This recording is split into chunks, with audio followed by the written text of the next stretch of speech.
Hola, buenas tardes, ¿cómo están en casa? Espero que estén pasando bien. Estamos en una edición de Charlas de Café, episodio 2. Estamos con Leonardo Anzanone, él es economista. ¿Cómo estás, Leo? Buenas tardes, buenas noches, depende de cuándo la estén viendo, ¿no? Esas cosas de que tienen las redes, ¿no? Buenas tardes, buenas noches. ¿Qué tal? Gracias por la invitación. No, por favor, son así, las redes están en un momento que no sabes hasta qué punto, en qué momento de la madrugada o el día la estén viendo. Eso está bueno, ¿no? Es una manera de acercar a la gente con las cosas que pasan. Así que nada, de vuelta, gracias. Por favor, yo invito acá a mi lo que es proyecto personal, Charlas de Café, gente interesante y que tiene algo para decir. Y veo que vos tenés mucho para decir referente a la economía y a la política. Bueno, no sé si hay tanto para decir. Trato de contar lo que me genera la economía y la política, que son mis dos grandes pasiones. Así que bueno, acá para responder tus preguntas. Muy bien, muchas gracias. La primera pregunta es, ¿cómo llegaste hasta acá, no? ¿En qué momento de tu vida, si te acordás de alguna imagen, algún sonido, algún olor, algo que dijiste, yo quiero ser economista y también meterme en la parte política? A ver, empecé en política medio por casualidad. Siempre fui muy curioso de las cosas que pasaban. Y empecé por casualidad en el secundario, cuando mis compañeros de curso me eligieron como delegado del curso. Siempre se empieza la militancia por ser delegado, ¿no? Sí, a mí me pasó así. Empecé la militancia sindical en el colegio, con el centro de estudiantes. Después eso fue a los 15 más o menos, 14. Después tuve un viaje a Europa, viví 2 años en Europa. Y allá es donde me empezó a picar el bichito de la política en serio. Empecé a leer sobre el socialismo europeo y demás. Y después ya cuando volví enamorado de la política. Y ahí empezó la nueva etapa, ¿no? Porque yo no tenía una identidad política muy definida acá, no sabía si era radical, si era peronista, si no era nada. Igual recordemos tu edad, que sos muy joven. Bueno, ponele, tengo 30. Esto te estoy hablando ya a los 18 más o menos cuando volví. Hasta que un día me enamoré del peronismo, me enamoré de ver los discursos de Perón, de ver los discursos de Evita, y bueno, de ahí me enamoré del peronismo y no me fui más. Es muy fuerte porque yo siempre digo que el peronismo tiene la virtud o aguantar hasta una bomba nuclear. Es como que se reinventan todo el tiempo. Es muy loco el fenómeno del peronismo. Pensar que hace más de 70 años que Perón no dejó de existir en la Tierra, pero y pienso que la parte ideológica está inmortalizada.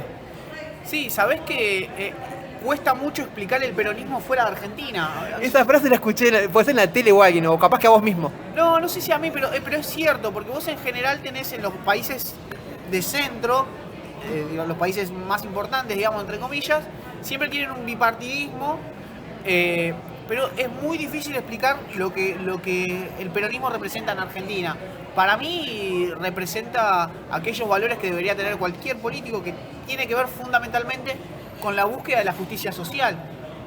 ¿Qué es la justicia social? Y bueno, trabajar para que toda la población tenga en principio las mismas oportunidades. Ese me parece que es el eje fundamental de cualquier político, ¿no? Perón decía que todos somos peronistas, algunos no se dieron cuenta. Bueno, a mí me parece que algo de eso hay. También soy crítico de muchas cosas del peronismo, ojo, no soy un fanático que acepta todo. Me parece que el peronismo crece en función de cuán crítico podamos ser con algunas cosas que se hicieron para no repetirlas, ojo. Sí, el tema también que el peronismo tuvo un par de cosas que estuvieron mal. ¿Podrías reconocer alguna cosa o marcar qué parte del peronismo no estás de acuerdo? Bueno, yo creo que fundamentalmente lo primero que se me viene a la cabeza es la década menemista. Que la verdad que el peronismo lo apoyó.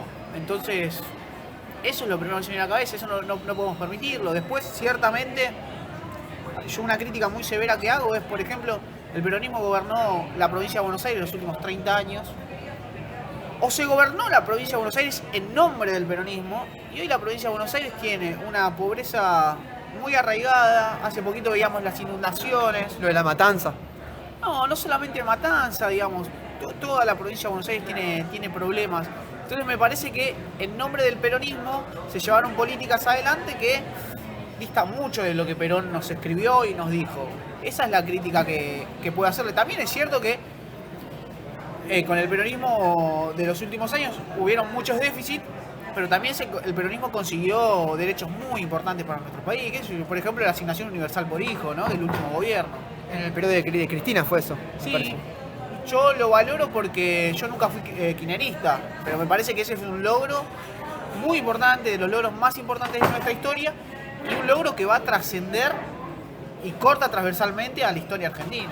Una de las bases del peronismo es la movilidad social ascendente. Cuando leí eso, la verdad que me quedé un poco fascinado, porque Perón es una persona que fascina más allá del cuadro político de cada uno. Sí, absolutamente. Es que Perón lo que hizo fue puntual y cambia la historia argentina. Vos podés estar de acuerdo, ¿no?, con un montón de cosas del peronismo, pero a ver, voto femenino es peronista. Algo que para mí es de las cosas más importantes del peronismo, la gratuidad universitaria. A partir de Perón, el hijo del obrero que quería ir a estudiar a la universidad podía hacerlo sin pagar. Yo, en la época de Perón, construíamos trenes, construíamos barcos, construíamos aviones, teníamos un gran fortalecimiento de industria pesada. Por eso nos dejó Perón, ¿no? Además de los derechos laborales. Y vos podés estar de acuerdo o no, podés ser peronista o no, pero eso hay que reconocerlo porque es así, lo dio los datos. Mirá, una cosa más del peronismo. En el año 75, antes del último golpe militar, Argentina tenía lo que se conoce como pleno empleo. Esto quiere decir que no había desempleados. Tenía una pobreza cercana al 5%, absolutamente. Un país ideal, ¿no? Bueno, pobreza al 5%, deuda externa casi inexistente. Eso fue la construcción de un montón de años que comenzó con el peronismo, y eso hay que reconocerlo.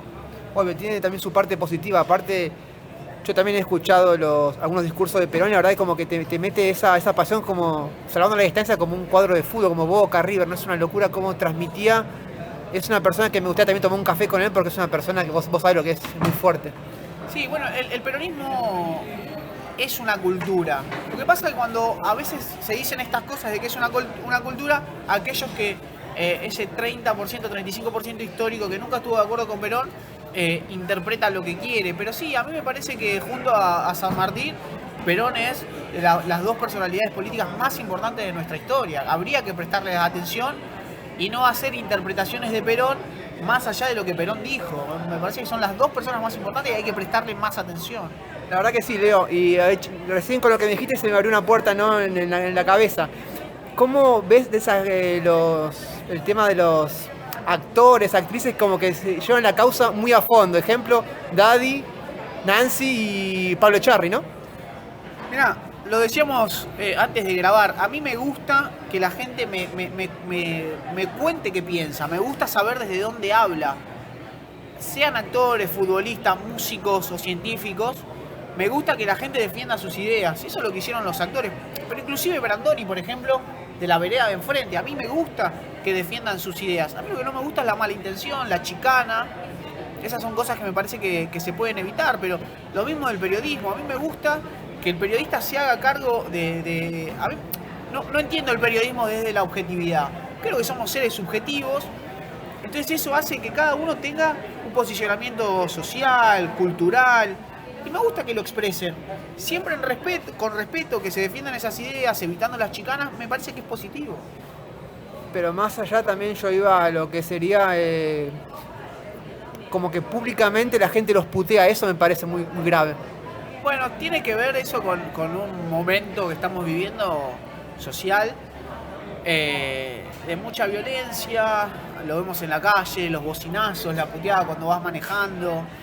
En eso creo que tenemos que colaborar todos, en bajar un cambio, en ser un poco más empáticos. Lo que pasa es que es muy difícil porque vos estás viendo que no llegás a fin de mes, que todo cuesta un montón. Entonces se contraponen esas dos realidades, ¿no? Pero es cierto que estamos viviendo una sociedad muy violenta y que creo que aquellos que tenemos la posibilidad de estar en un lado público, ponele, que tenemos gente que por ahí nos mira un ratito, bueno, colaborar en eso, en bajar un poquito, en estar más tranquilos.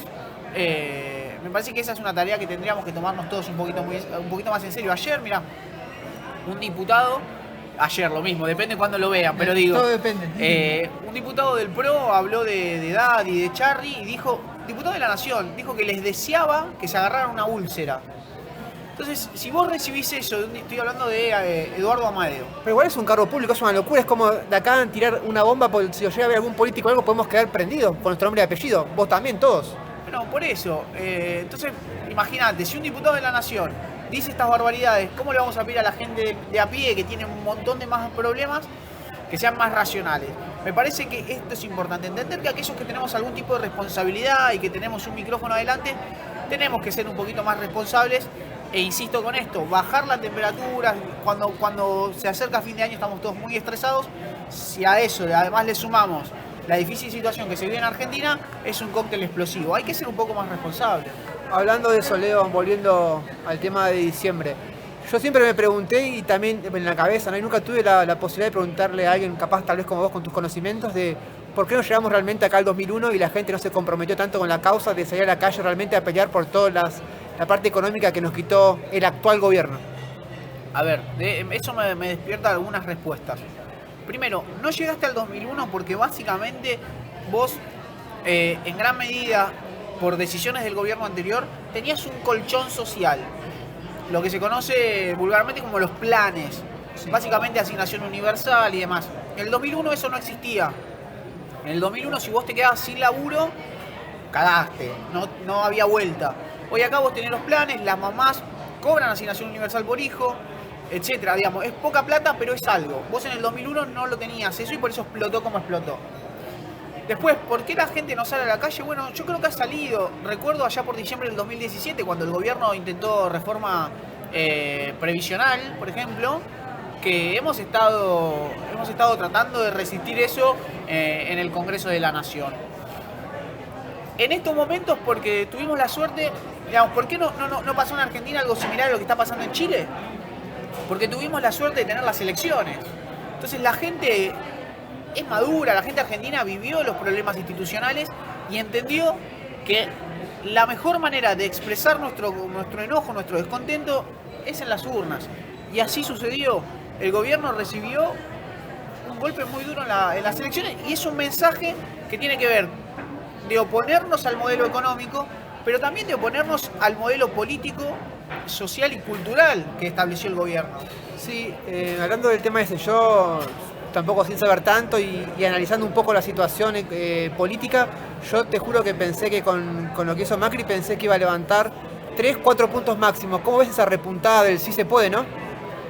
A ver, hay algunas consideraciones. Yo creo que históricamente hay un 30-35% de argentinos que se identifican con el antiperonismo. Entonces eso responde una parte de los votos de Macri. Después hay otra parte que me parece que tiene que ver con esto, ¿no? Que son muy buenos haciendo campaña ellos. Entonces lograron incentivar esto de la grieta. Una cosa que a mí me parece terrible es que cuando vos los escuchás hablar, a los del gobierno, ellos plantean algo que es el ellos y nosotros, ¿no? Esa separación se vio muy marcado en el tema del debate. Yo no sé cómo ellos, y lo señalaba Alberto Fernández, obvio. Exactamente, y eso es muy peligroso. Estamos hablando de la violencia que hay en la calle, estamos hablando de la necesidad de unirnos a los argentinos. Entonces te marcan esa diferencia de ellos y nosotros que es muy grave, pero evidentemente prendió en algún sector de la sociedad. Y además, ya un poco más de lo económico, desde las PASO al viernes anterior a las elecciones, el Banco Central perdió 23.000 millones de dólares. ¿No? ¿Por qué? Porque no quisieron instalar un cepo como se necesitaba. Porque estaba con $10.000 mensuales. Exactamente. Entonces vos tenés el antiperonismo, el odio que incentivaron, esto de agrandar la grieta, y esta plata que de alguna manera lo que hizo fue subvencionar a ciertos sectores, se explica esta remontada que tuvieron en las generales. Pero igual el triunfo fue contundente, 9 puntos, ganar en primera vuelta fue un triunfo contundente de Alberto Fernández. Mucha gente igual quería mucha más diferencia. Por ejemplo, Daddy dijo, creo que en Intrusos con Jorge Real, que esperaba una goleada. No sé si esperaba cerca del 48, por ahí se esperaba mucho más. Sí, pero insisto, me parece que ellos son muy buenos haciendo campaña y que tuvieron estas cosas que te decía recién. Lo importante me parece que es esto, que se consigue un triunfo en primera vuelta. Y yo tengo la sensación de que el que viene es un gobierno muy comprometido con la realidad, sobre todo. No hemos escuchado en la campaña promesas que después no se puedan cumplir, y eso es muy importante. Tener un buen diagnóstico de lo que pasa es lo primero para resolver los problemas. Entonces, se ganó primera vuelta, el 10 de diciembre asume Alberto Fernández y me parece que se va a empezar de alguna manera a poder solucionar los problemas muy severos que tiene Argentina. ¿Vos calculás cuáles fueron las primeras medidas de emergencia casi? Pues yo creo que ya el 10 de diciembre ya tiene que, como yo digo, siempre tiene que haber 10 minutos para el baile y ponerse a laburar a fondo porque estamos casi tocando, ¿no? Estamos en el pozo. Sí, estamos, no sé si tocando fondo, porque me parece que todavía la crisis puede seguir golpeando, pero el 10 de diciembre, por lo que escuché de Alberto, una de las primeras cosas que va a implementar es esta emergencia, este plan argentino contra el hambre, que tiene que ver con darle a las mamás de hijos de hasta 6 años una especie de tarjeta de débito cargada con plata que les va a permitir a las mamás ir a los supermercados y comprar alimentos. Eso está muy bien por dos cosas. Primero, enfrentás el hambre. Los nenes no podemos tener hambre en Argentina, es inmoral. Entonces la mamá de un nene hasta 6 años va a ir al supermercado y va a comprar alimentos. Le va a dar de comer a su hijo. Por otro lado, vos empezás a incentivar el consumo. Que le guste a quien le guste o le pese a quien le pese, el consumo explica el 75-80% de toda la economía nacional. Entonces, le das de comer a los nenes y además empezás a mover la economía. Eso va a ser instantáneo, me parece, desde el mismo día que asuma Alberto Fernández. Esa es la primera medida. Y después hay medidas más de largo plazo, que tienen que ver con cómo generamos más exportaciones, cómo agregamos valor a nuestras exportaciones. Hay que discutir cómo vamos a pagar la deuda. Bueno, se vienen tiempos difíciles.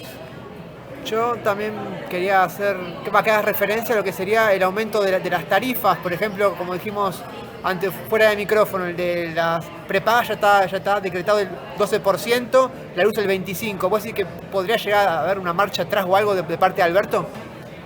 Lo que creo que va a suceder es que se va a desdolarizar las tarifas.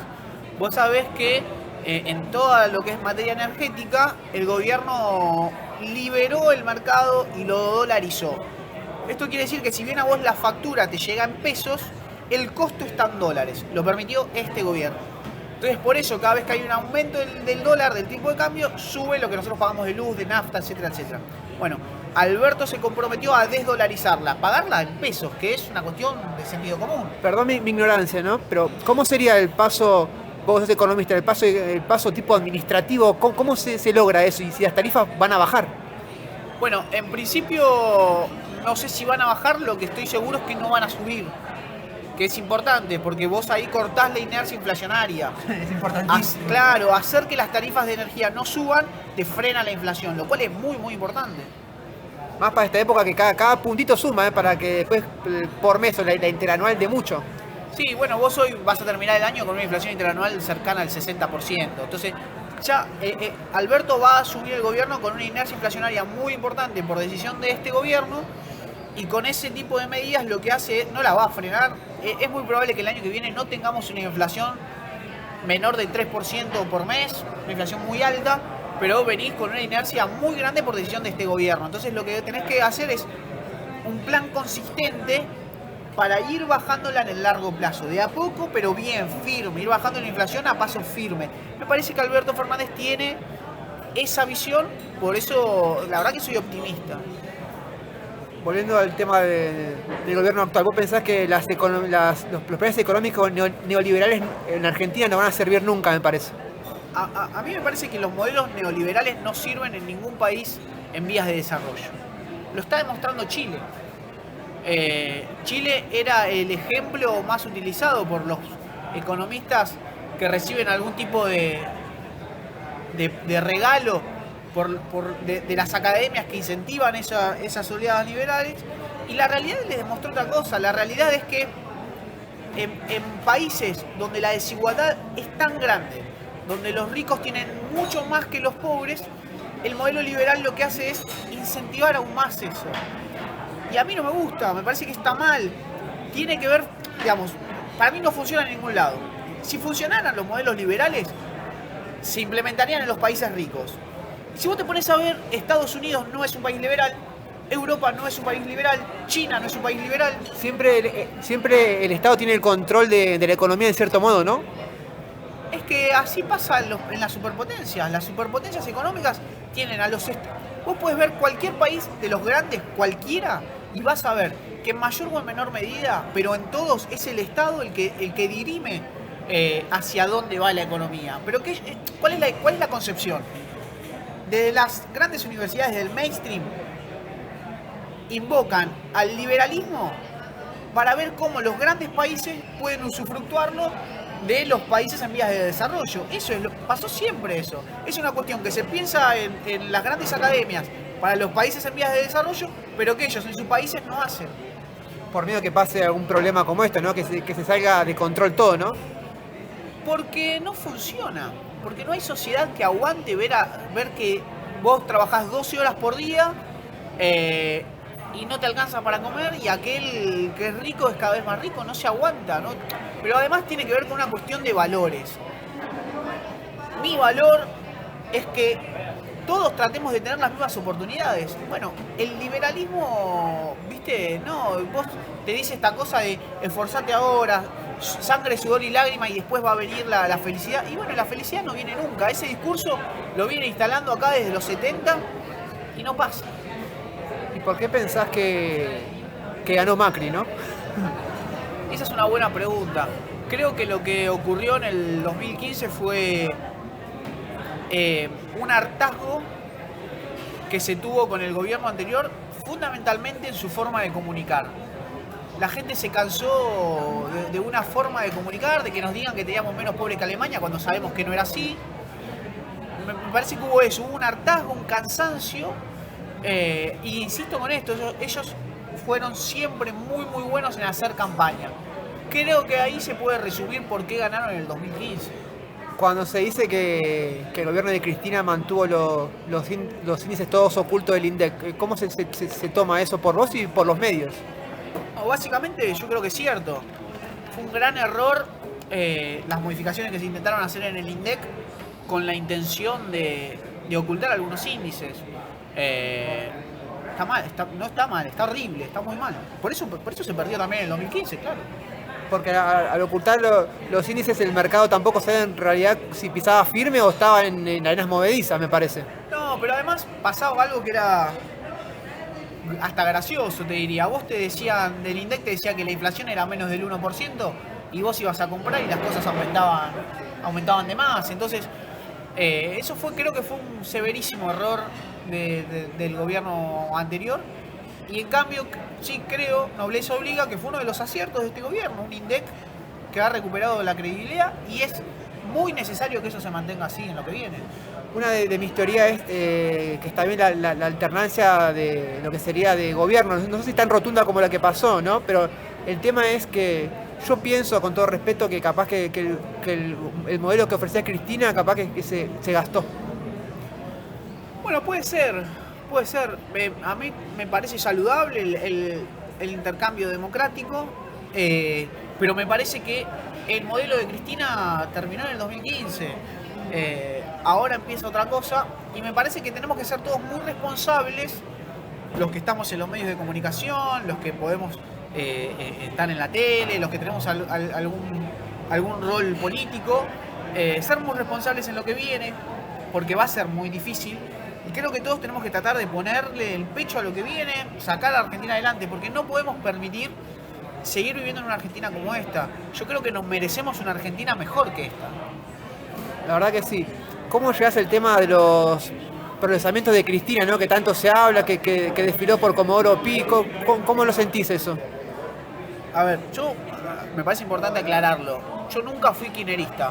Digamos, en el gobierno anterior yo milité, escribí en contra, digamos.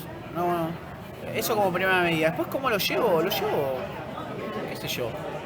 Si es culpable de algo, lo tendrá que pagar. Yo lo que quiero es una justicia a la altura de las circunstancias. Lo que pasa es que está el tema de los... Ya que va a ser vicepresidente ahora el 10 de diciembre, va a estar con los fueros. No sé si se puede en algún punto juzgar a un presidente en ejercicio. La verdad que esa parte nunca la supe. No, yo no soy especialista jurídico, pero es más, me parece que el vicepresidente no tiene fueros, me parece, no lo sé. Pero insisto con esto, digamos, si es culpable de algo, tiene que ser declarada culpable. Es una cuestión que tiene que ver con la justicia, y que yo soy respetuoso. A ver, yo soy de esas personas que no habla de la justicia, ni cuando le falla como gusta, ni cuando le falla como no me gusta. Así que será un tema de la justicia.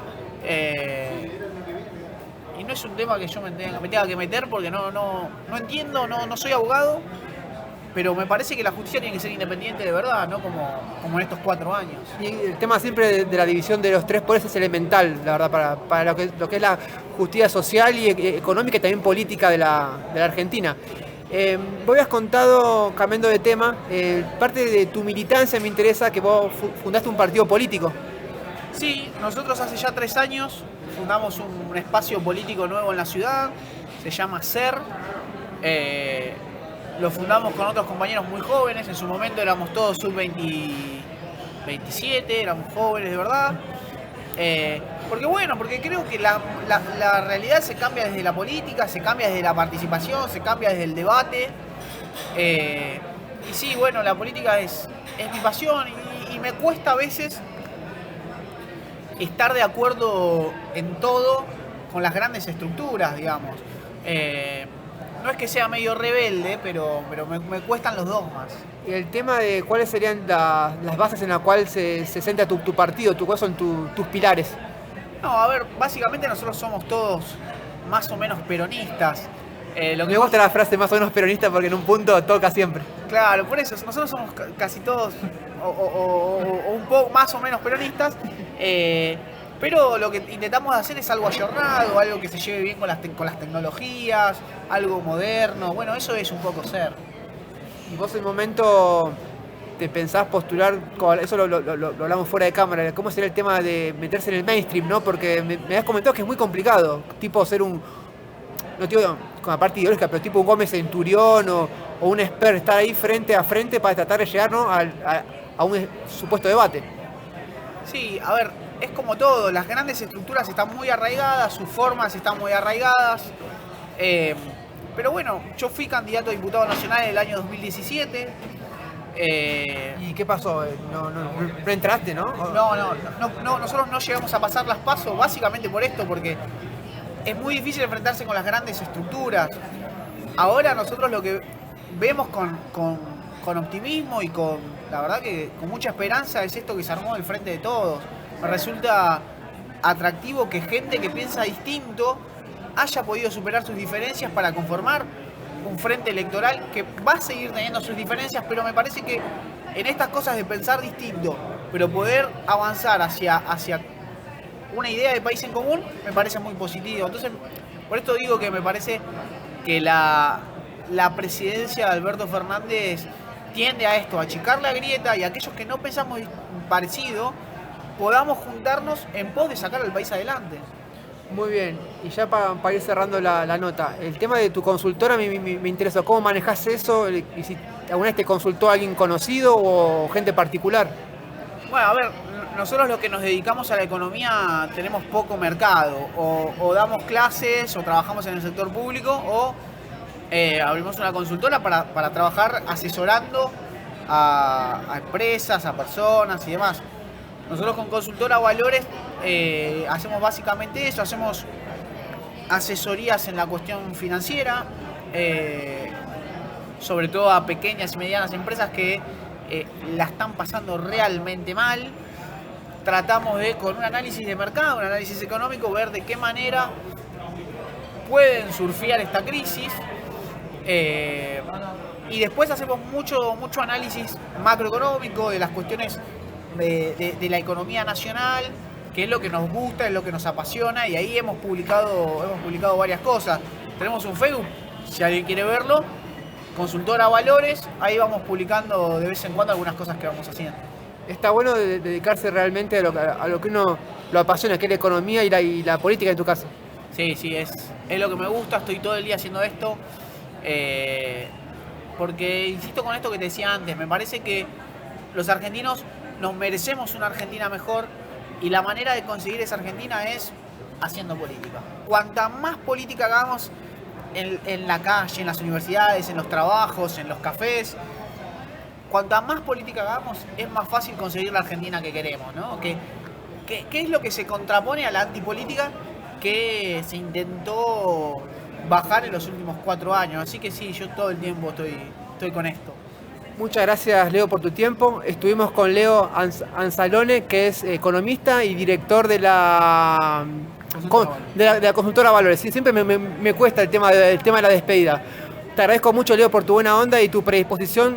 Reiteramos que estás muy ocupado a salir de acá y te vas a una reunión muy importante, así te agradezco mucho para el programa, para mi proyecto y también para los televidentes que lo están viendo en este momento. Muchas gracias, Leo. No, gracias a vos y bueno, a disposición para lo que quieras. Hasta luego.